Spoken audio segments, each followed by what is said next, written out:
I love fighting games. There's Tekken, Street Fighter, Dragon Ball Fighters, or if you're looking for platformers, there's Super Smash Bros. And Framemakers. There are plenty of options to choose from for all types of players on different consoles and PCs. But what about mobile fighting games? Mobile gaming in general tends to have a bad reputation due to scummy monetization tactics, and not to mention those kinds of ads. There's also the fact that all fighting games have their roots traced back to the original arcade with joysticks and buttons, so a touchscreen on a small phone might not always be the best way to play. That's probably why the majority of mobile fighting games are based on boxing or Muay Thai, as the gameplay is much simpler with a few buttons and swipes for throwing punches. Then there are ports, and there are others that are almost genuine, like my personal favorite, Dragon Ball Legends, but even that is more like a gacha fighting game. So is there really a truly authentic fighting mobile game? The answer to that would actually be back in the 2010s, where the mobile market was like the Wild West, with many pioneers trying to push the limits of what was possible to make for such small devices. And while there were many that tried, there was only one in particular that would attempt something different and add something new to the fighting game genre. The game I'm talking about is Taekwondo Global Tournament.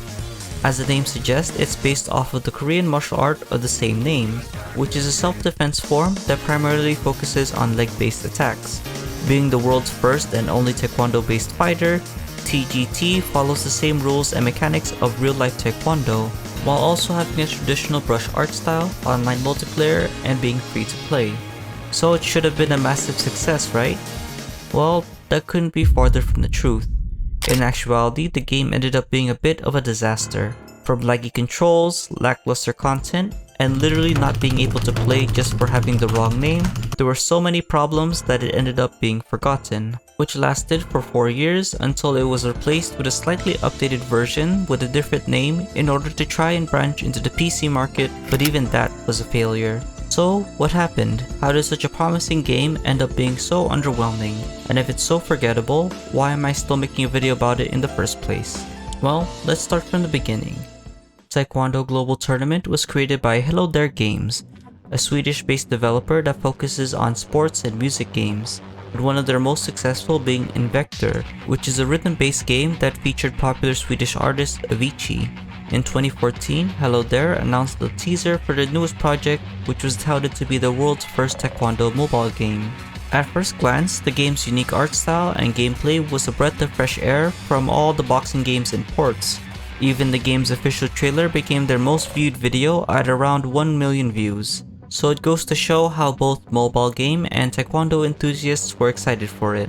Starting with the positives, right off the bat, Global Tournament had a unique feature where instead of a traditional health bar, it was replaced with a stamina bar, as instead of trying to knock out your opponent like in most fighting games, your goal is to land more hits, specifically to earn 30 points, with each point varying on hit. This actually follows the real-life rules of Taekwondo, which is a nice touch and might be a first for the genre. There were also only 2 modes. Single player lets you play in a tournament-style format across 4 different maps that increase in difficulty, and a multiplayer that was sadly only locked to local play during launch, but eventually had full online matchmaking. And that's pretty much it for the positives. So get ready for the negatives because man, is there a lot. Starting with the controls. Sure, they're your standard touch controls you see with other mobile fighters, but there was an issue where there was occasional input lag, and paired together with unreliable touchscreen controls, that's really not fun, especially as each input matters, and it only gets worse from there. By far, the biggest issue was a bug that would lock players out of the game just for having the wrong name. The reason for this was unclear, but from what I was able to gather, it was because of the online multiplayer. Apparently, their server provider had some issues with how they were managing usernames, so that's why there were so many problems just trying to get into the game. And if you can manage to get past the controls, the AI, and the naming system, you'll be greeted to a game that only lasts a few hours, which sounds like I'm exaggerating, but that's literally how lackluster the game is. Most fighting games have a lot of things to keep players busy. For example, different movesets to master, having a compelling story to keep players invested in single player, or having a rank system so that they can actually be encouraged to play multiplayer, and lots of other examples. But in TGT, there's nothing. No character customization, no story, nothing at all to motivate you to keep playing. Sure, I will admit the game can be fun at first, but it tends to get boring when there's nothing else to do. Hello There Games did their best to try and mitigate these problems, but it would stay in this state for about 4 years until it was repurposed. They wanted to branch out into the Steam market, so what they did was re-release Taekwondo Global Tournament as Taekwondo GrandPrix, this time costing $12 instead of being free to play, but now with an updated look and presumably more content and bug fixes. And you can easily tell it's more or less the same game because clicking on the old link will still lead you to the same page. And the most apparent change is the shift in art style, which I actually hate the most, to be honest. At least they finally added customization. It might seem like a small change, but I'm a firm believer that customization is essential for giving players something to earn other than rank or prestige, because both casual and hardcore players will always appreciate the option to stylize their characters to match their individual personalities or show off accessories that were earned through achievements. They also more or less fixed the controls, being much more responsive, and they finally added both ranked and casual multiplayer. But despite all of these new changes, if you look at it from a fundamental level, all they did was fix a few problems, added a slightly more functional multiplayer, and put a coat of paint over it. The game still suffers from the same problems that a few patches can't fix, which was the lack of content. I mean, for $12 it's alright, but there's so much more that could have been done. Here's how I would have updated the game. First, revert back to the original design, or at least tone down the realism of the current one to make it look more appealing. There's a reason games like TF2 remain timeless while other modern games look outdated. And since it's trying to follow the standard rules of Taekwondo, what would be nice is some lore. More specifically, what I'm talking about is adding a small library section that explains the history and symbolism of the martial art, along with the names of the moves and forms so that players can learn more about Taekwondo as they're playing, perhaps enticing them to try and learn it in real life as well, which can tie in perfectly with a good story. It doesn't have to be a complex one either, just make your character want a goal of becoming a Taekwondo master, add a rival and some antagonists, and that's it.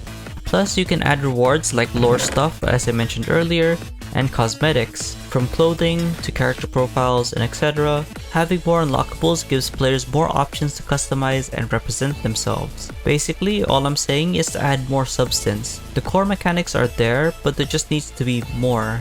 Something for players to cling to and talk about because there's barely any reviews for this game, aside from 2 official Metacritic reviews. So with all said and done, the game is mid, yet I still took the time to dedicate an entire video to it. Why? Because this game meant a lot to me back then.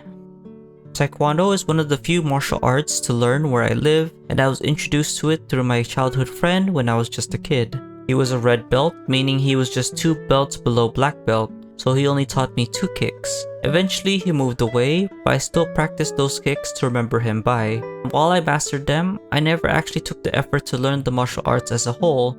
Then comes the trailer for the game. Being a kid and not having a lot of money, I saw this game as an opportunity to really learn Taekwondo. And I'm not saying this game is the worst ever. The developers aren't money hungry or greedy like EA or Activision, but they just didn't have enough passion to make it something truly special. For a better example, I present Neki Studios and Shadow Fight 2. Now Shadow Fight 2 is what Taekwondo Global could have been.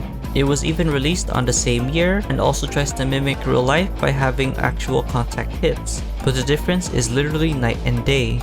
You can see how much heart and passion was put into Shadow Fight 2 with a very compelling story, various mechanics and customization, and so much more. I actually saved SF2 for last because I didn't want to overshadow Global Tournament right away. In the end, Taekwondo Global Tournament was a step in the right direction for mobile fighters, but it stopped walking too early. I'm still holding out hope that one day a truly great Taekwondo game will appear, so for now, I'll just stick to maining Hwarang and wait for a Steam sale to buy Street Fighter 6 and learn Taekwondo from Jury. Thanks for watching. I know this video is a bit different than my usual format, but I actually liked making this one, as it was a lot easier to do when you're not trying to gather every single piece of lore to make a storyline for an obscure game. Anyway, as always, if you liked the video, please give it a like and subscribe for more stuff like this. And if you want to continue supporting my channel, please consider becoming a member. Also let me know in the comments below if you like this more casual format. The next video will either be about Clash of Clans' Japanese counterpart or Postal Night. as I'm trying to save all my scary zombie spooky related games for next month in October. So until next time, I'll see you guys in the next one. Take care.